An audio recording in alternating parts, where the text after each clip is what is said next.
নমস্কার, আমি ডক্টর মনস্বিতা।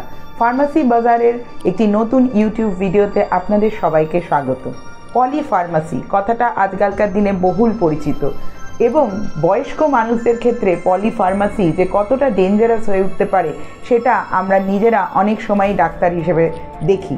সুতরাং আপনি যদি একজন বয়স্ক মানুষ হন তাহলে হয়তো হতে পারে আপনার অনেকগুলি রোগ আছে, যেমন হাইপারটেনশন, ডায়াবেটিস, কিডনির প্রবলেম, এবং এইগুলোর সঙ্গে ধরুন হঠাৎ করে একদিন আপনার মাথা যন্ত্রণা হলো।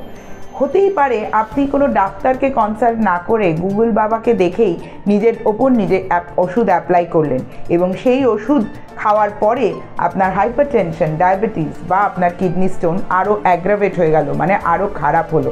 মাঝরাতে অসহ্য পেটের যন্ত্রণায় আপনাকে যেতে হলো কোনো হাসপাতালের এমার্জেন্সিতে। সুতরাং সেটা যে কতখানি ভয়ঙ্কর রূপ ধারণ করতে পারে সেটা আমরা হাসপাতালে অহরহ দেখে থাকি। তাই বলবো, পলিফার্মাসি একদম প্র্যাকটিস করবেন না।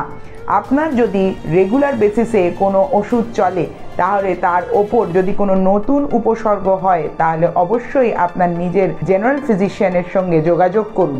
জেনারেল ফিজিশিয়ানকে হাতের কাছে না পেলে যে কোনো হাসপাতালের এমার্জেন্সিতে গিয়ে যোগাযোগ করে নিজের সিমটমস বলুন এবং তাদের কাছে এটাও বলুন যে আপনি রেগুলার বেসিসে কী কী ওষুধ খান।